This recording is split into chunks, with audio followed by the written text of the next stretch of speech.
Hubbers! Meu nome é Alessandra Busato, sou advogada há 24 anos, especialista em direito de negócios e compliance para a segurança da informação, professora aqui na Legal Hub, e venho hoje conversar com vocês, responder aquelas perguntas que vocês deixaram lá no perfil da Legal Hub, da melhor forma. Se depois que eu falar, se depois que eu responder, vocês ainda tiverem dúvidas, por favor, entrem em contato com a escola ou comigo, que vai ser um prazer enorme poder aí solucionar todas as dúvidas de vocês e deixar vocês cada vez mais bem informados e com conhecimento afiado na área de proteção de dados e LGPD. Bora lá, então. A primeira pergunta que nós temos aqui, que foi selecionada, é: o que é um DPO? O DPO, ele é literalmente o encarregado de dados. Ele é a peça extremamente importante nessa nova configuração que nós temos aí trazida pela LGPD. Por quê? Porque ele é quem faz a interface entre a empresa controladora dos dados, né, quem é o controlador, o operador dos dados, que é aquela pessoa jurídica que vai, na verdade, ou física também, atender às decisões de tratamento de dados que o controlador traz, e também falar tanto com os titulares quanto com a Autoridade Nacional de Proteção de Dados. Esse profissional, ele tem sim que ter sólidos conhecimentos na área que ele vai atuar, então, que é uma convergência entre a área da tecnologia da informação e a área jurídica. Então, se ele for, por exemplo, uma pessoa com formação jurídica, é legal que ele tenha aí um bom conhecimento sobre segurança da informação, proteção de dados, ferramentas, e da mesma forma, se for ao contrário. Até porque eu não acredito que um DPO possa realmente performar bem sem esse conhecimento compartilhado e híbrido das duas áreas. Outra pergunta muito interessante que nos trouxeram aqui é que se o DPO pode ser uma pessoa terceirizada. Bom, um dos requisitos que também fazem parte lá do job description, né, da descrição de trabalho de um DPO, é a questão da imparcialidade. Já se percebe que muitas vezes, assim, exemplo, por exemplo, de um compliance officer, é bem difícil garantir essa imparcialidade quando esse profissional é de dentro da empresa. Por isso que já existe a possibilidade do DPO ser o que a gente chama de DPO as a service, DPO como serviço. Essa pessoa que vai atuar na função de encarregado de dados como um terceirizado que presta serviços. Até porque, pela lei e também por todas as diretivas que devem vir agora da Autoridade Nacional de Proteção de Dados, que já tem um site em funcionamento, checa lá que tem muita coisa bem interessante, se você é novo e já está performando aí na área também, de que o CPF do encarregado é que vai estar lá como responsável por toda essa gestão de dados dentro da empresa e essa interface que a gente explicou aí entre controlador, operador, Autoridade Nacional de Proteção de Dados e também o titular. Nesse contexto todo, Hubbers, é bem importante a gente trazer que uma das soft skills que se espera desse profissional é que ele tenha uma excelente capacidade de comunicação. Isso vai fazer o diferencial, principalmente quando acontecerem incidentes de segurança,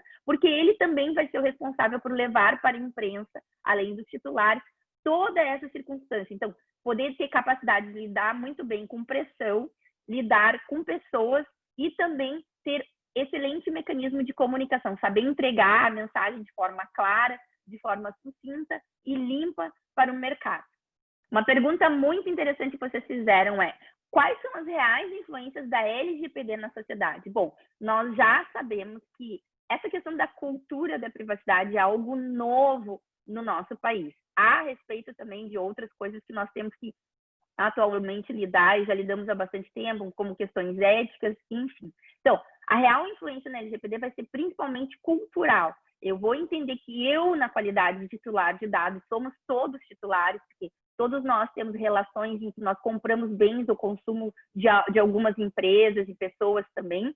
E a LGPD ela vai trazer essa consciência de que eu, na qualidade de titular de dados, eu posso decidir o que vai ser feito com o meu dado, o que eu posso consentir, até que forma uma empresa vai utilizar os meus dados e, principalmente, eu posso determinar por quanto tempo essa empresa vai utilizar os meus dados, a depender do tipo de relação que eu tenho com ela. Eu entendo que a real influência na LGPD, além de ser cultural, vai ser exatamente fazer com que as empresas tenham muito mais cuidado em coletar os dados mínimos necessários para elas realizarem aquelas atividades que elas precisam. E nesse sentido, todos nós ganhamos, porque isso, por consequência, sempre traz uma proteção maior, sempre traz uma preocupação com a privacidade e, principalmente, vai fazer com que as empresas, de uma forma geral, elas sempre atendam ao tripé da segurança da informação, que é pessoas dentro da organização que estejam alinhadas com essa cultura,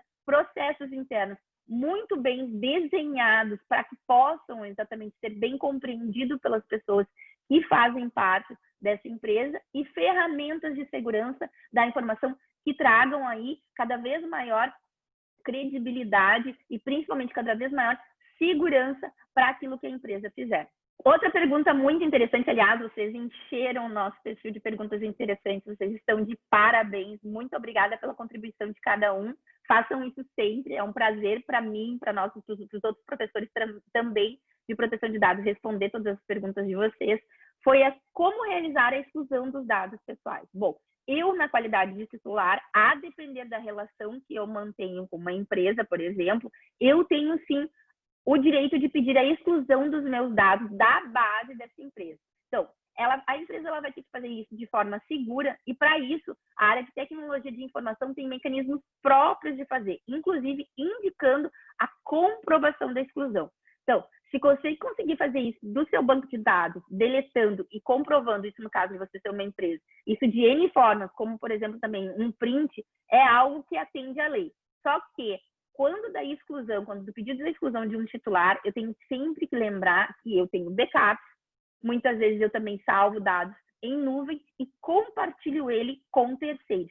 E quando o titular vier com essa solicitação de exclusão, eu vou ter que garantir que toda aquela cadeia de pessoas que fazem parte, nesse sentido, pessoas e também quem me presta serviço, como a questão da nuvem, também vão atender aquela solicitação do titular. Não basta eu excluir tão somente da minha base de dados. Eu também tenho que informar, por exemplo, o contador, se eu compartilho com ele, que ele também tem que fazer essa exclusão, e essa exclusão ela tem que ser de forma segura.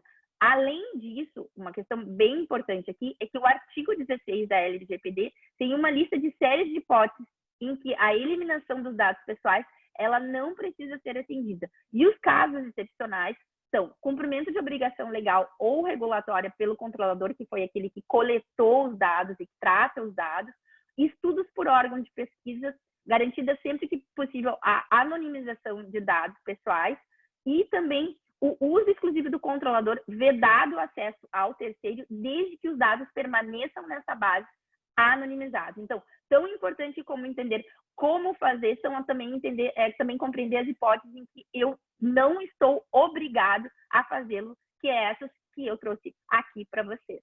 Uma das coisas que mais preocupa a questão da LGPD e que muitas vezes também há uma certa confusão é como se dará a fiscalização da lei. Então, a fiscalização da lei, ela principalmente será pela Autoridade Nacional de Proteção de Dados, pelo Ministério Público, porque tutela direitos difusos, então direitos que fazem parte da coletividade, e também autoridades policiais. Uma coisa bem importante com relação a essa questão da fiscalização, que eu vou aqui aproveitar para aumentar um pouco a resposta do escopo dessa pergunta, é o seguinte: atualmente, a ANPD já, na verdade, está em operação e se sabe, pela lei que foi aprovada, ele entrou em vigor no dia 18 de setembro, que as sanções administrativas elas vão entrar em vigor somente a partir de 1º de agosto de 2021.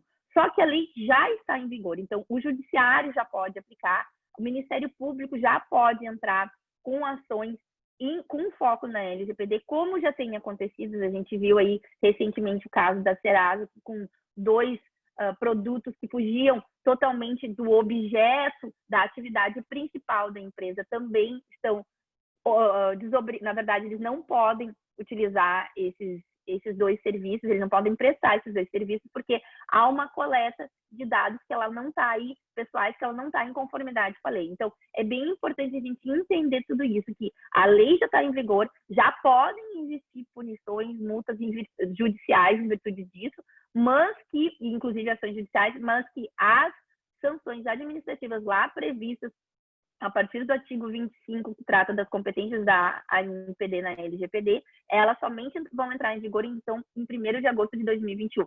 Por isso que estar em conformidade com a lei é algo tão importante, porque apesar da questão administrativa, já se podem sofrer outros tipos de sanções em virtude do vigor da lei, que já está aí todos os dias para nós. Uma dúvida bem recorrente que vocês também trouxeram para nós, ainda bem, é quais dados eu devo controlar em se tratando de uma empresa? Bom, e se também existe algum software para fazer essa gestão de dados? Bom, controla os dados quem coleta e trata esses dados. Então, quem usa para sua atividade, quem compartilha, quem armazena, quem distribui esse dado. Enfim, a gente tem 11 tipos de tratamento de dados. Então, a pessoa que faz essa coleta, que é o controlador, e o tratamento, é ela a primeira pessoa que vai controlar os dados. Depois, o operador, com respeito às decisões que o controlador disser para ele que ele tem como tratar o dado, ele também vai ter que ter este controle.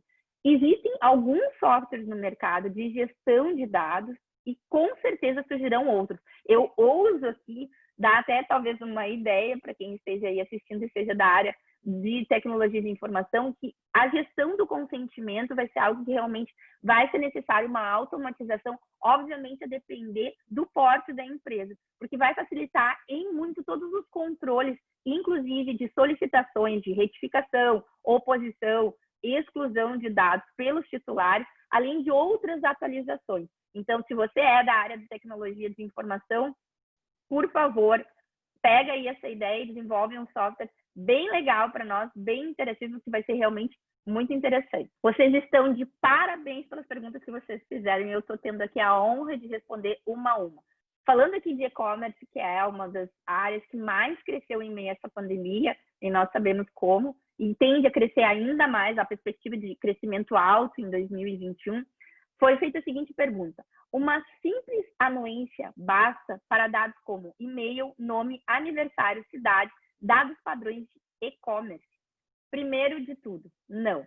O consentimento, tá? Ele tem que ser livre, informado e inequívoco. Esses são os requisitos que a lei traz para um consentimento ser válido. Então, se eu não fizer um consentimento livre, informado e inequívoco, o meu consentimento, ele é nulo, ou seja, ele não tem validade jurídica alguma. Então, ou seja, o titular, ele deve saber exatamente quais dados são coletados, todos eles, os dados, todos que são coletados, a razão pela qual eles o são, ou seja, qual é a finalidade pela qual eu, como um e-commerce, estou coletando aqueles dados e o que eu farei com ele, além disso, onde eu armazeno, com quem eu compartilho, com quem eu distribuo e se eu farei, por exemplo, um e-mail marketing, que é algo que realmente também funciona muito dentro dessas plataformas de e-commerce. Lembre-se também que no e-commerce há a coleta de dados financeiros e CPF, que é um dado delicado. Então, normalmente, quando a gente fala sobre consentimento para esse tipo de mercado, a gente fala também em granulidade do consentimento. O que quer dizer isso? Eu tenho ali, é muito mais fácil eu dividir em sessões do consentimento para que, inclusive, toda essa informação fique detalhada e fique da forma mais clara possível para o titular, e aí, então, eu ter um consentimento válido que atende a LGPD e que, principalmente, protege você na qualidade de um e-commerce. Uma dúvida também que foi trazida para nós e que ela é realmente bem importante se atentar, porque a gente tem aí várias plataformas hoje, né, de ensino à distância, inclusive para crianças. Temos plataformas, aplicações, aplicativos também para esse público. Como é que é o consentimento para esse tipo de situação de crianças e adolescentes? Bom, primeiro, o consentimento ele deve ser dado pelos pais e deve observar os mesmos requisitos do consentimento que a lei traz, que ele deve ser livre, informado e inequívoco. É bem importante aqui a gente também lembrar que a LGPD, ela não é uma lei que vigora de forma separada dos demais, do contexto jurídico que nós vivemos. Então, nesse caso, a gente tem que olhar para o Estatuto da Criança e Adolescente e ver, inclusive, no desenvolvimento dessas aplicações, sites e plataformas educacionais, se a nossa atividade, se a atividade que estamos fazendo com os dados e que estamos ofertando no mercado, ela também observa o Estatuto da Criança e Adolescente, porque é realmente muito importante. Então, a coleta do consentimento dos dados da criança tem que ser feita pelos pais e com as mesmas qualidades do consentimento lá, que a gente já respondeu em perguntas anteriores. Pergunta muito, muito legal que nos fizeram: se a LGPD se aplica para fins de investigação criminal. Bom, os dados pessoais tratados para fins de segurança pública, defesa nacional, segurança do Estado, atividades de investigação e repressão de infrações penais são a exceção que a LGPD passa a abordar como tratamentos pessoais feitos pelo poder público. Por motivos óbvios, não serão aplicados a Lei Geral de Proteção de Dados, sempre que o Estado fizer o tratamento de dados pessoais para esses fins. E é importante lembrar também que a própria LGPD prevê, no artigo 4º, parágrafo 1º, que uma legislação específica que ainda não existe deve reger os tratamentos de dados pessoais pelo poder público para as finalidades essas de segurança pública, defesa nacional, segurança do Estado, atividades de investigação e repressão de infrações penais. Então, um exemplo: as autoridades divulgam um cartaz de procurado contendo nome, sobrenome e endereço de suspeito para cometer crimes. Esse tipo de coleta de dados, esse tipo de indicação de dados, ele não responde à LGPD. Outra pergunta sensacional, aliás, só estou respondendo perguntas sensacionais. Desculpa, mundo, mas vocês são incríveis. Tive um vazamento de dados na minha empresa. O que fazer? Primeiro de tudo, acione o seu DPO, seu encarregado de dados. Ele já deve estar muito bem treinado para saber o que fazer. Porque é o seguinte, uma das coisas que, na verdade, a gente traz da GDPR e que provavelmente a ANPD ela vai aderir, é que a comunicação do incidente ela deve se dar no máximo em 72 horas. Tá?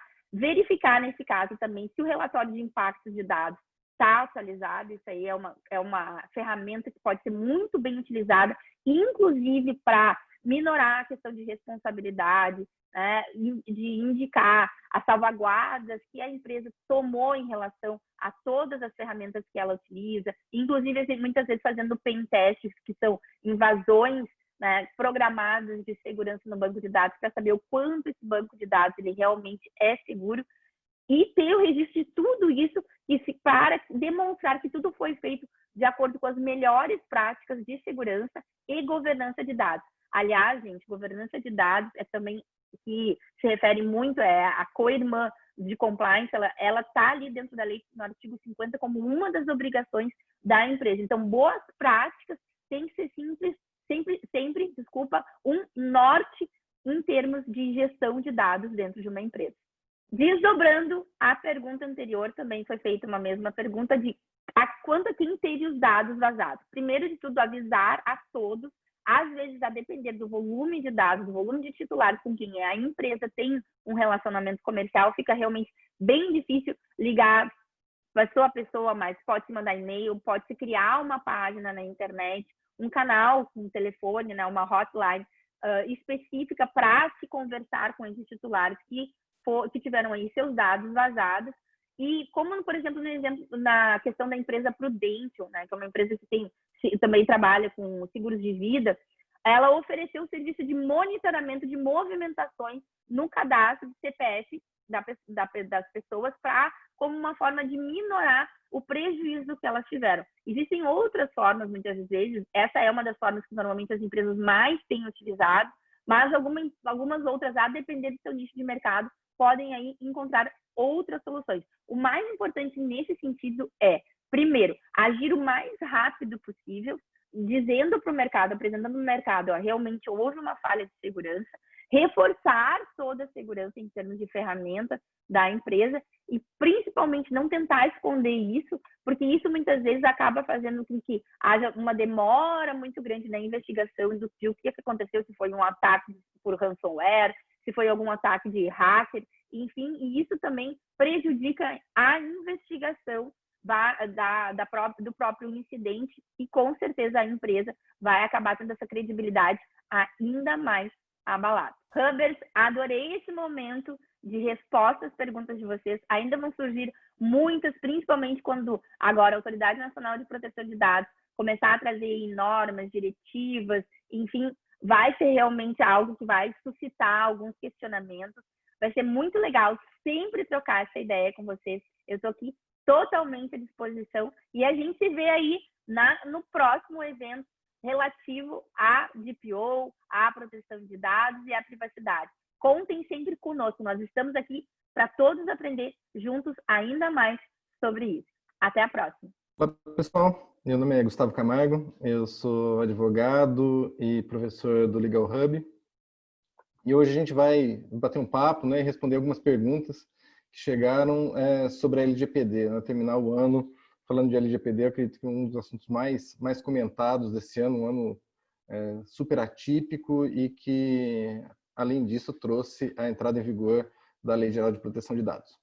Então, pessoal, vamos lá respondendo as perguntas. A primeira, quais as mudanças de maior impacto trazidas pela LGPD? Interessante essa pergunta. Eu acho que o mais importante com relação à entrada em vigor da LGPD é a possibilidade de criarmos uma cultura efetiva de privacidade e proteção de dados. Né? Leis gerais como a LGPD trazem uma normatização que passa a exigir um compromisso com privacidade e proteção de dados.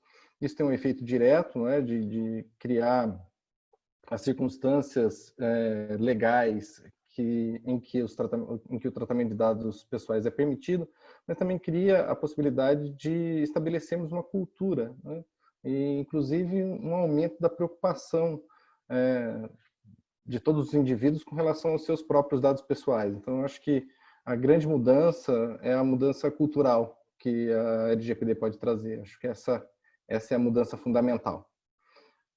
Próxima pergunta. Por onde devo começar uma implantação de conformidade com a Lei Geral de Proteção de Dados e como fazer o relatório de impacto? Essa é uma pergunta bastante ampla, mas a primeira coisa a se fazer é entender efetivamente quais são as atividades de tratamento de dados pessoais que são realizadas na empresa. E também tentar identificar quais são as atividades que geram maior impacto, né, ou potenciais impactos a direitos e liberdades individuais dos titulares.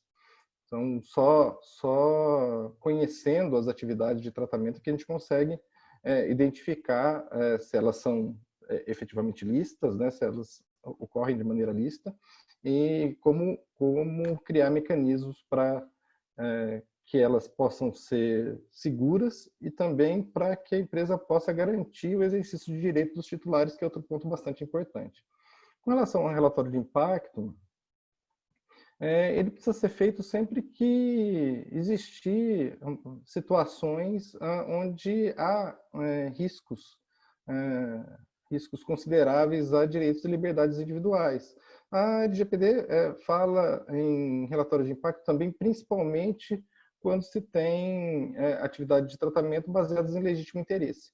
Então, eu acho que o relatório de impacto é uma ferramenta importante e que devia ser realmente utilizada pelas empresas para entendimento, né, das suas operações, suas atividades de tratamento de dados pessoais, e também para ter um olhar a partir dos direitos e liberdades individuais dos titulares, né, com relação às suas atividades de tratamento. Então, eu acho que o começo é sempre entender, né? A gente tem aquela frase famosa de que eu não consigo gerenciar aquilo que eu não conheço, né?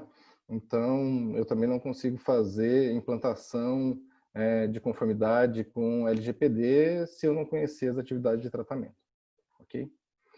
Próxima pergunta. Dados de e-mail são dados pessoais? Excelente essa pergunta. Primeiro, a gente precisa entender o que é uma MEI, né? Que é um microempreendedor individual, né? A Lei Complementar 123 diz que microempreendedor individual é um empresário individual. E se a gente olhar no Cadastro Nacional de Atividades Econômicas, né, o empresário individual é a pessoa física que exerce profissionalmente atividade econômica organizada para a produção e circulação de bens ou de serviços. Então, do ponto de vista jurídico, a MEI é uma pessoa física, né? Ela não se confunde com a pessoa jurídica, é uma pessoa física que tem um CNPJ, um registro no Cadastro Nacional de Pessoa Jurídica. Então, se formos olhar especificamente para o contexto da proteção individual, né, teríamos que enquadrar sim os dados pessoais de MEI como dados protegidos, porque são dados, de certa forma, da pessoa natural. Né? Mas uma decisão como essa tem um impacto bastante grande. Né? E se olharmos a natureza dos dados, né, são dados da atividade econômica, né, não necessariamente do acervo individual, né, da pessoa natural, né? Ela tem o conjunto de dados tem muito mais a ver com as atividades econômicas, as relações econômicas, do que com os aspectos ligados à personalidade. Talvez a gente possa ter um descolamento, né? E um entendimento de que os dados da MEI não são dados passíveis de proteção pela LGPD. E aqui a gente tem uma questão interessante, não é? De que o acervo de dados da pessoa física vai ser diferente do acervo de dados da pessoa natural. Então, teríamos dados que não fazem parte do acervo dos dados da pessoa natural, mas fazem parte do acervo de dados da pessoa física, porque a MEI é uma pessoa física, né? Então, essa é uma decisão bastante importante, que eu acredito que a Autoridade Nacional de Proteção de Dados vai ter que se manifestar em algum momento sobre isso, e a jurisprudência vai acabar construindo o entendimento, mas eu acredito que ambas as posições são possíveis, de enquadramento e de não enquadramento. Sempre considerando o fato de que, ao se enquadrar os dados de MEI como dados da pessoa natural, e aí passíveis de proteção, os programas de compliance em privacidade e proteção de dados no Brasil ganham uma maior complexidade, porque dados que hoje são considerados, né, ou no contexto de tratamento como dados de pessoa jurídica, né, em tese, vão poder também abarcar dados de pessoa física, porque são dados que são categorizados como dados ligados ao CNPJ, que para um determinado conjunto de CNPJs, a gente vai estar olhando para dados pessoais, né? E para outros conjuntos, para CNPJs que não são MEI, que é a maioria, né? O caso geral, os dados não vão ser considerados como dados pessoais, mas para os dados ligados ao CNPJ da MEI, eles vão ser considerados como dados pessoais. Isso aumenta muito a complexidade dos programas de governança em privacidade e proteção de dados. Próxima pergunta. O compartilhamento de dados entre empresas do mesmo grupo econômico representa compartilhamento para fins da LGPD? Sim, é um compartilhamento de dados pessoais entre controladores ou, né, no caso de empresas do mesmo grupo, onde uma atua como operador e outra como controlador, né, é uma atividade, né, que é realizada por operador, né, entre duas empresas do mesmo grupo econômico. Mas se estamos falando de dois controladores, há sim compartilhamento de dados pessoais entre as empresas do mesmo grupo, e aí todas as regras relativas à LGPD têm que ser respeitadas, né, para esse tipo de atividade de tratamento. Então, vai precisar identificar finalidade, necessidade, adequação desse compartilhamento. É importante estabelecer a base legal que sustenta esse compartilhamento, respeitar as regras, né, da LGPD e das outras legislações para que tenhamos um compartilhamento lícito de dados pessoais, né, além de garantir a segurança da informação. Então, valem as regras de compartilhamento mesmo quando a gente está falando de compartilhamento de dados entre empresas do mesmo grupo econômico. O que muda com o direito de imagem e a LGPD, né, com a entrada em vigor da LGPD? É interessante essa pergunta, né, porque o direito de imagem é um direito da personalidade, assim como o direito à proteção de dados é um direito da personalidade. Então, e como a gente vive num mundo cada vez mais digital, né, onde os dados são mais digitais e a imagem também, de uma certa forma, é um dado pessoal, eu acho que a LGPD ajuda a expandir os direitos com relação à imagem, né?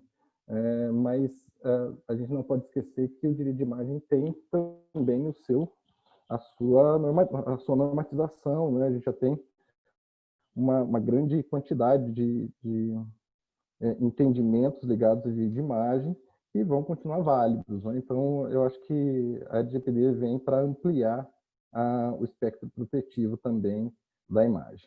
Próxima questão: posso usar duas bases legais para o mesmo tratamento de dados pessoais? Interessante essa questão, pessoal. E aqui eu acho que vale uma ponderação sobre a perspectiva do que é uma base legal, né? Então, quando a gente fala de bases legais, a gente fala de uma condição, né, necessária para que exista uma atividade de tratamento de dados pessoais lícita. Então, a existência de uma base legal é uma condição necessária para se ter um tratamento de dados pessoais feito de maneira lícita. Então, é interessante aqui a gente olhar que a escolha, né, a atribuição de bases legais não é uma escolha, né, não é algo que você olha para o cardápio, né, de bases legais e você, como controlador, você escolhe uma base legal, né? Você precisa entender quais são aquelas circunstâncias, né, e qual a base legal mais adequada, né, para aquele tratamento de dados pessoais, né? Qual base legal faz sentido para aquele tratamento? E vai existir circunstâncias, né? Vão existir circunstâncias onde você não vai encontrar uma base legal e, muito possivelmente, você vai ter que olhar para aquela atividade e pensar, poxa, talvez essa atividade de tratamento não possa ser realizada. Eu acho que essa é uma ponderação que também precisa ser feita, né? Nem toda operação de tratamento pode ser realizada, porque se fosse simplesmente uma questão de escolha, eu poderia articular as bases legais de forma a escolher uma que funcionasse ali, que pudesse ser justificado, né? Mas precisa ter um embasamento, precisa ter um embasamento com a realidade, né? Aquilo lá a base legal precisa refletir, né, a realidade e a gente, quando está fazendo um mapeamento, né, e identificando bases legais, a ideia é identificar a mais adequada para aquele caso. Então, não faz muito sentido a gente falar de duas bases legais para a mesma atividade de tratamento, porque a gente tem que sempre olhar que é mais adequada, sempre na perspectiva de que essa decisão, né, que é tomada pela empresa de definir a base legal, sempre pode ser contestada, né? Sempre pode ser avaliada, e é exatamente isso que acontece quando alguém contesta uma atividade de tratamento ou a Autoridade Nacional de Proteção de Dados vem a questionar algum tipo de tratamento, né? Então, é importante que a gente sempre busque identificar a base legal mais adequada. Próxima pergunta: como deve ser implantada a LGPD para pequenas empresas? Essa é uma pergunta super relevante e talvez esse seja um dos pontos mais importantes a serem definidos pela Autoridade Nacional de Proteção de Dados.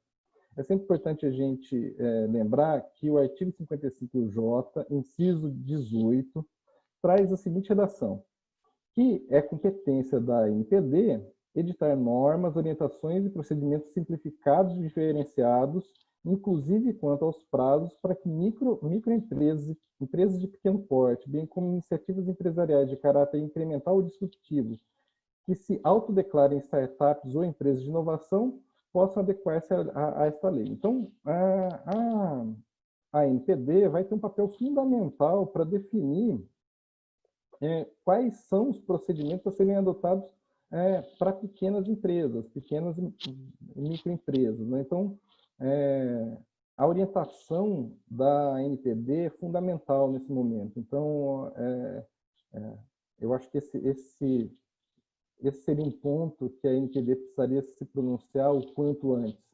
E enquanto a gente não tiver um pronunciamento da ANPD sobre esse ponto, a gente vai ter uma situação de bastante insegurança jurídica para pequenas e médias empresas. E aí agora a última questão, né? Não existe punição para pessoa física que vende ou faz mau uso de dados pessoais? Excelente questão, e para isso a gente tem que olhar para as hipóteses de não aplicabilidade, né, da LGPD. Então, o artigo 4º da LGPD fala que a LGPD não é aplicável caso as atividades de tratamento sejam realizadas por pessoa natural para fins exclusivamente particulares e não econômicos. Então, obviamente, que uma pessoa física que vende ou faz mau uso de dados, né, principalmente vende dados, aqui na questão, acho que é o ponto mais importante, ela tá fazendo uso para um meio não particular e não econômico. Então, a LGPD vale para ela como vale para as pessoas jurídicas, né? E é importante que, tanto no conceito de operador, quanto no conceito de controlador, a lei não faz distinção, né? Controladores e operadores podem ser pessoas naturais ou pessoas jurídicas. Então, eu tenho, sim, pessoas naturais que são controladores de dados pessoais. Não existe nenhuma limitação para isso, e aí vale para a pessoa natural todas as normas e sanções, né, válidas para a LGPD para as pessoas jurídicas. Então, não há uma distinção, né, de aplicabilidade de penas e sanções entre pessoa natural e pessoa jurídica, porque a pessoa natural que faz tratamento de dados pessoais para fins não particulares e com fins econômicos, tem que respeitar a LGPD como uma pessoa jurídica tem que respeitar. Então, é bem importante a gente ficar atento a isso, que o fato do tratamento de dados pessoais ser feito por uma pessoa física não é um salvo-conduto para que ela possa fazer qualquer coisa com os dados pessoais. Beleza, pessoal? Acho que esses eram os pontos. Outros professores também da Legal Hub estão respondendo essas questões. É muito bom poder falar sobre LGPD e terminar o ano fazendo um balanço, inclusive com questões trazidas pelos alunos. Acho que o ano que vem também vai ser um ano bastante importante de sedimentação, né, dos entendimentos relativos à privacidade e proteção de dados, e é super importante que a gente esteja atento para essas questões, né, que vão ser bastante relevantes também no ano que vem. Grande abraço e um bom início de ano para todo mundo.